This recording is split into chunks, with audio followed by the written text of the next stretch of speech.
What do you like most about Jess? Oh my gosh, a lot of things. Can I give the long answer?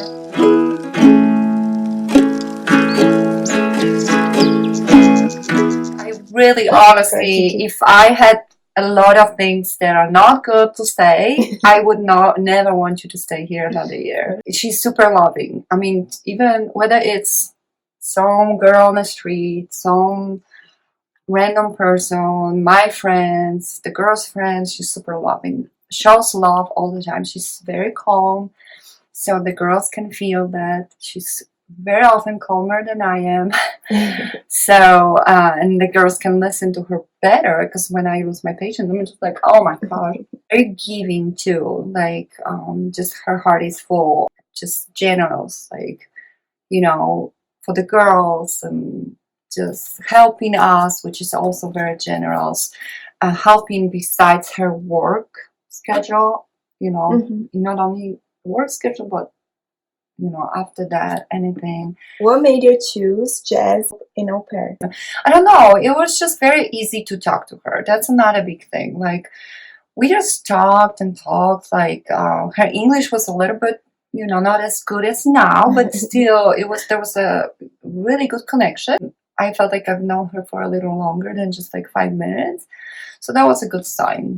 So I remember you said, like, I don't know how, I don't know why, but I'm feeling something here. Yeah. That we are a good match. Yes. And then, so any tips to get along with the family, to feel more like part of the family? I think that would be a good question actually for Jess. But from my point of view, as if you want to be treated like a part of the family, you need to show also that you want to be the part of your family. You can't expect from family to be like, come do everything with us, when you never want to do anything with them, or you just disappear every time you're done with work. Like, as soon as I walk into the door, you disappear. And I understand you're tired, or it can happen, but it's just like, come sit with me for a couple of minutes, tell me how the day went, how the kids did. And we always do that, right? Yeah. Always, yeah. And then just send a lot of pictures to the family, like the parents, so they know you're having fun and that you care. And also, like, every now and then just have like dinner with them if they making dinner, like, so you can also observe how they interact with each other, and then how you interact with the kids. That's a good thing too, because usually parents are not around. What do you think is the secret to have successful aupair life? I know. If you don't like kids, don't even think about it. You're gonna hate this, and everybody will know. The kids are gonna know, and there were some cases that we've heard of with Jess, when the kids are basically, I do not want to stay here, she's not nice. Kids, even only the babies, but any other child will know, and will tell their parents that you're not nice, you don't want to play with them, and the parents most likely will believe the child. So that's the biggest thing. If you don't mind children and you want to see, like, I want to just have fun with the kids, then sure. Other thing is, like, never lie. Like, don't ever lie. It's like with anything in life, because even the family won't tell you that they caught you on a lie. They know. And then they will just keep it against you. The American culture is like, they won't just sit, hey, you said that but this happened. They won't say that, because that's a culture. They give you a chance. Okay, maybe it happened one time. But if it continues, just because they don't say anything doesn't mean they don't know. And then one day, you're going to be like, sorry, we got to go into rematch. Why? Because you're lying to us constantly. So sometimes, you may think, it's a small lie, like, it doesn't matter. It does. Everything matters, because it starts with a small lie. And this is the life. Trust, yes. It's all the trust. Doesn't matter where you live. Like, small lie will make somebody be very like, okay, I don't know if I can trust you about it.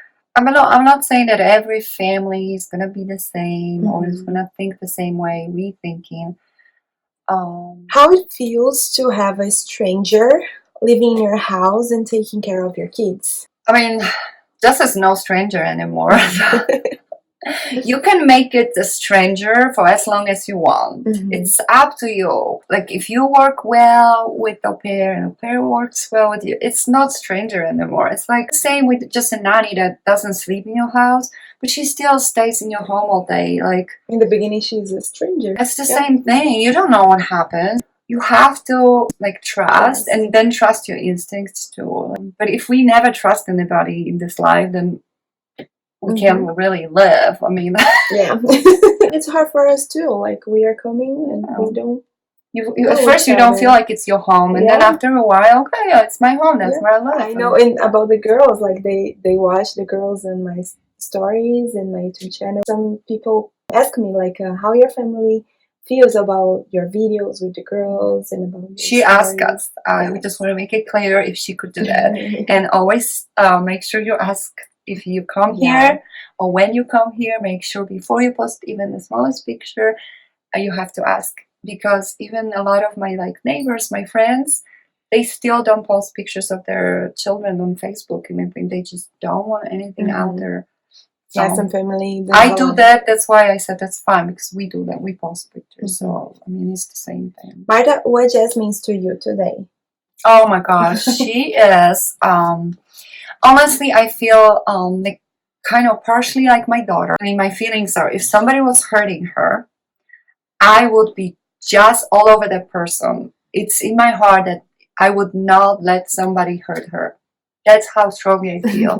Because I also know how she is, that like she's just so good. The same way with my kids. Somebody was saying bad things to them or something, I swear I would do something about it, or did something to her, or made her cry in a way that like was meet that person.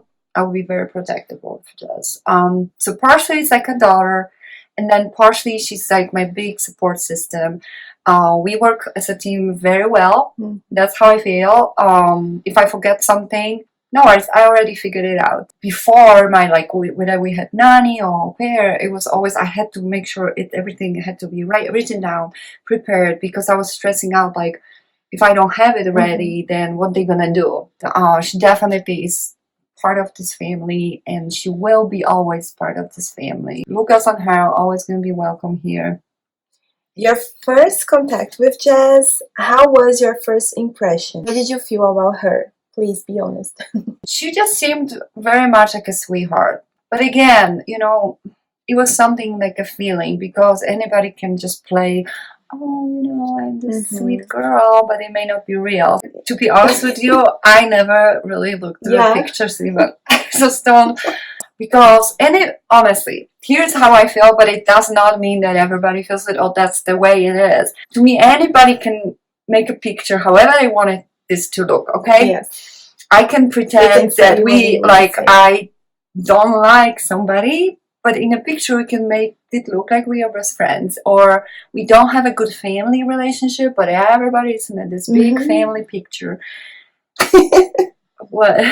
Like my picture with my whole so family. Like, we're not very close. Like, so it doesn't really tell me a lot.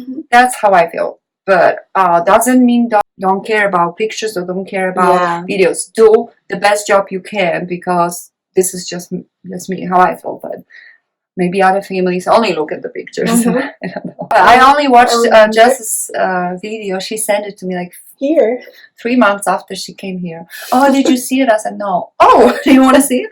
Okay. Yeah, and we had also, Brian was on vacation with the girls in the mountains, and I had him also call Jess. Oh, yeah. Because I told him, oh my gosh, I love her. She's great. Can you talk to Jess and see how is your feeling? So he introduced Jess to the girls on FaceTime and talked to the Jess, and then after the talk he's like, you're right, great, I like her a lot. What is the first thing that you look at the au pair application? What is your first thought? I actually, when I do mine, I filter by age. Anybody that's over 21. So I don't see anyone under this age. And other than that, I don't know. I think you have to write down a couple of sentences about yourself, don't you? Isn't like in an application you write about yourself? Yes. I think that's the thing I do read. You can check the English this way, because written English usually should be better than spoken, because you learn how to write quicker in different countries than speak. But also it will tell you like, I want to go to the US because I always want to see the US. Okay, not a good answer. Everybody wants to go to the US. Everybody wants to travel, but you're gonna be here for years, so you need to have a little bit more goals than just that. Example. There's just example. It all focuses about America, let's say, because I've seen it. Everybody's like, okay, no, this is not because you come in here to work. First of all, it's not free vacation. Yeah, and many girls think about it as a vacation. Oh, wow, I'm going to live in USA. Nobody is gonna give you free stuff in life, regardless. And so just think twice before you write something. Even if you think you're just being honest, nobody wants to hear that you come in here because you wanted to visit US. When you have to watch kids that they love. So let's just watch the kids. I love watching kids. Nobody's gonna believe in it either. I said that in my video. Like, come on, if you put like, oh, I want to be au pair because I love children, and that's nobody's gonna believe it either. So the thing, the change that I put is like, I love to be around of kids. Yeah. This is the difference, you know? Yes, like, yes. Think twice before you just post something. I remember in my application, I still have my application because now, you remember I told you that now you guys fill out everything online. We didn't have that. So everything was faxed. Wow. So I have paper application from my family. I remember my essay, you had to write the essay and then fax it. I remember when I came to my family in Atlanta, they told me that first when they were reading my essay, it had to be like a page long. They were just like, what? But it was just because my English wasn't the best. And I remember I started something like, when I was a baby, I cried a lot. But then blah, blah, blah, blah, blah. So when they saw that very first sentence, they're like, oh my gosh. Like, you know, let's say they didn't finish reading the essay, they will be like, oh, no. So you have to be kind of careful what you put, and also the limits of English can make it harder to, because what it means to you may not mean to someone whose English is the first language. Oh yeah. Okay, now it is another comment. It's from Vit Moura. She said, buy a dinosaur costume for Maya, please. Okay. Yeah, Dino Yaya. Oh. Marta, you are beautiful. Did you have any difficulties when you were an au pair, like Jessica had in her first family?